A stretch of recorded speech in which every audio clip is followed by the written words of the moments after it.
Yeah, so we're down in Victoria and we're going to see really what can these tracks do. Are they safe? How do people feel about them? I'm all 100% go with them, but maybe not everyone else is. But hey, let's give them a good test. Let's get out there, chuck them under, tip them, capsize, climb in, climb out. Make sure we're comfy.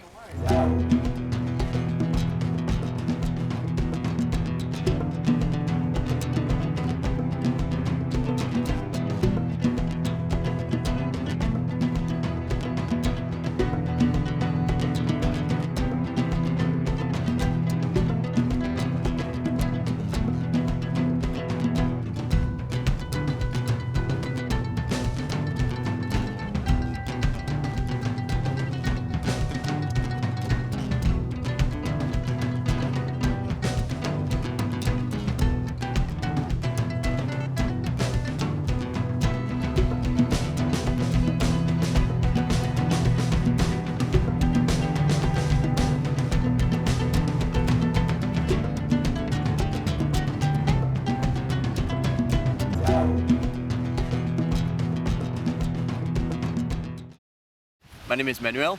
I'll be using a Trak kayak today. My name is Ali. I hail from Vancouver, BC, Canada. I have been kayaking only very recently. I just got started this year. I am a sea kayak guide and instructor. I'm from Quebec, a little island called Magdalen Islands. Great place to kayak. I started kayaking there 14 years ago, moved to British Columbia, and since been guiding here for 6 years. In this episode, we'll begin to look at just how safe the track really is. Starting on flat water, we'll look at pair rescues, self-rescues, and hopefully answer some of the questions that regular kayakers have. I've never before been in a skin-on-frame kayak, first of all, much less one that's I've had to assemble myself. So I'm really excited to be taking the Trak kayak on the water for a test. We'll get out there and test it out and just try a totally different style of boat. Dunking in the water, self-rescuing, assisted rescue. I don't like cold water that much, but you know what? It is still a great feeling to be down there, so. I don't know if I have so many fears so much as just total curiosity of how a boat like this handles, and I'm actually really curious to see how it handles being as light as it is. I'll be looking forward a lot into how it will react once we climb back in many ways, or help somebody else to get back in the kayak just to see how it reacts. Manuel and Ali begin with self-rescues. Starting with Manuel, though he completes his capsize correctly, as Manuel begins to inflate his paddle float, something seems wrong.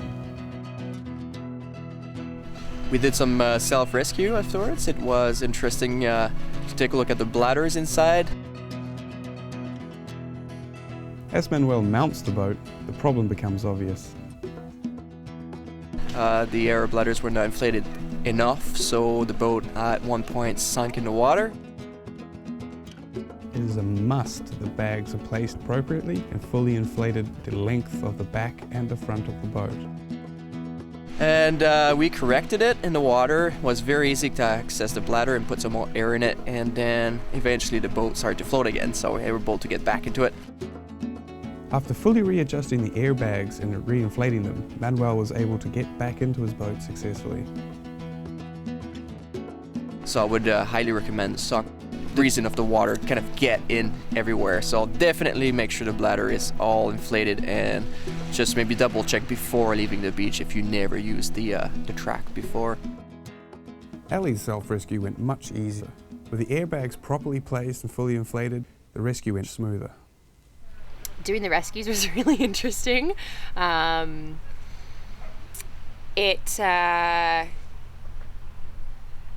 I don't know. I mean, I don't think it was really any different than any other boat when you are trying to do a rescue, and I definitely had some difficulty with it regardless.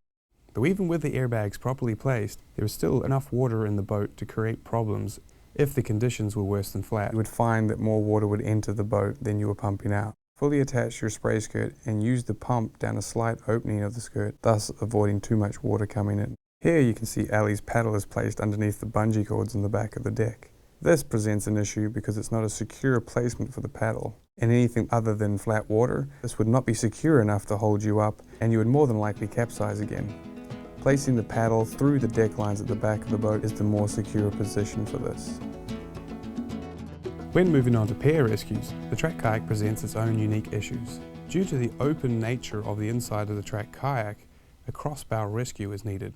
Did some assisted rescue. Was interesting to test that sock inside. If you do not use the sock, what happens is the water fill in both ends of the kayak, and this is where it's a little probably touchier for somebody which start kayaking with the Trak or start kayaking in general. So I would highly recommend the sock for that purpose. Water can freely move between the ends, and the flexibility of the boat creates this bend over the rescuing boat, making it slightly difficult to get all the water out. But we managed to take some water out and get back into it anyway, so I think there's a little give there, but it is not critical. You can work around that give a little bit. So I think all in all it was fairly easy to work with the boat. In this scenario, Manuel's boat has the sea sock attached, and the rescue is much quicker and safer. The great advantage of that sock, you can actually lift the kayak and the water rushes through the seat and comes out, and to get back into it wasn't too much a problem. To summarize, airbags must be well inflated, full length for the back and the front of the boat. It's essential you practice your self-rescue skills to assure that you have the ability to save yourself when needed. It becomes obvious that the sea sock is a must in creating a safe and efficient rescue with the Trak kayak. And though they may seem to resist, the deck line creates a very secure position for the paddle float rescue. First of all, I'm totally sold on those. Those were really awesome to paddle. I mean, being as, sort of beginner as I am, I found it to be really, really stable for me, but also really responsive and really playful. It was handling good and it was very playful. Really enjoyed that. That was one of the first things I commented on, was how much connection you have with the water. That was pretty special. Just don't get that in a regular boat. I feel this is a great compromise between having a hard shell boat. The aspect that you can travel with it is just phenomenal. So for me, I think it is a great choice. Yeah, not at all what I thought it was going to be, but everything more than I thought it was going to be too.